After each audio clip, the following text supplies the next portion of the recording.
Okay, so welcome back to another video. In today's video, we have the following improper integral dealing with the constant e. And we have here the following. The product of the integrand is that it's x multiplied by e to the power negative e to the power negative n times x, and then multiply with e to the power negative n times x dx. So, of course, what we'll be doing is you could actually use some U substitution here. But after a while, once we continue further on with the process, there's going to be a very recognizable integral format that I've actually proved the identity to this in a past video. So once we get to that, I'll go into a little more discussion about that. But anyway, let's actually jump in. Okay, let's start off by doing a U substitution. So let me actually just call this variable t, and we're going to set that's equal to e to the power negative n times x. Okay, so eventually I want to replace everything in terms of x for t, so I would want to solve that. So that means what I'll do is actually solve for x on its own. So let's say I can take the natural log of both sides, so it's ln of t and then equal to negative n times x.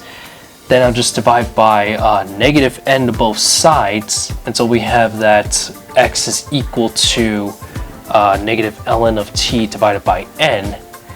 And now, of course, we could differentiate both sides over here, so we have that, so this is dt, that's equal to, we can just use the power rule, n is just some constant.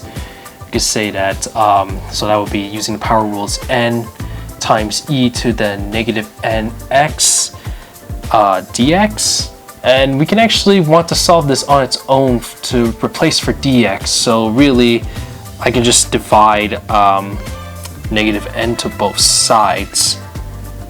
Alright, so let's see, dt, well, negative n. Okay, well, really we said that t is equal to e to the negative n times x, so I can just replace that there. So if I divide both sides, that way I'll actually get just negative dt divided by n times t and say that's equal to dx. So with that, now we can actually replace everything with our new integral. So we have the new integral right here. Let's see, we have to plug in our bounds. So we say x is equal to negative infinity. So negative infinity, so e, that the negatives will cancel. So this will be infinity and the lower bound.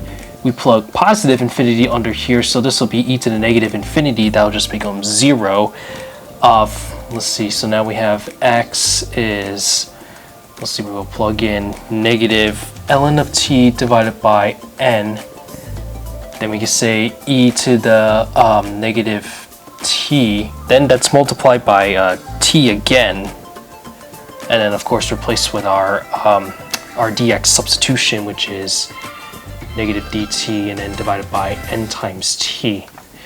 Alright, so we can actually clean some stuff up. But not only that, so we have the negatives cancel, right? But then we have to switch the bounds of integration, since we have, infinity being the lower bound, 0 being the upper bound, which that's not really the case to work with. So what we can do is I can actually just switch the bounds, so that will change it to a negative, even though the negatives here cancel, but that will revert back to the negative anyway.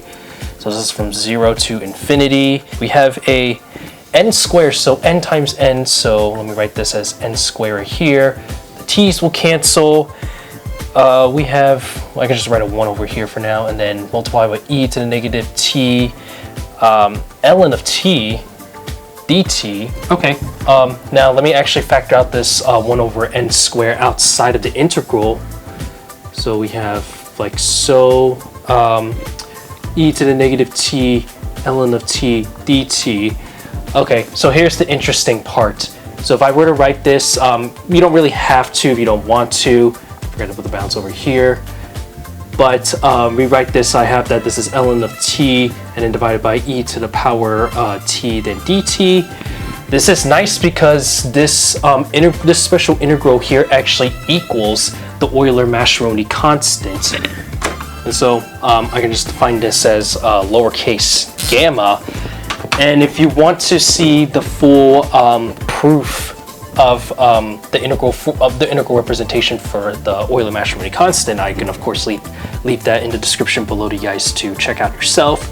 But since anyway we said that this is equal to gamma, lowercase gamma, so we'll just replace that, and therefore the final integral, my bad, this is actually supposed to be positive. It's the negative times -1 times the whole integral is equal to gamma.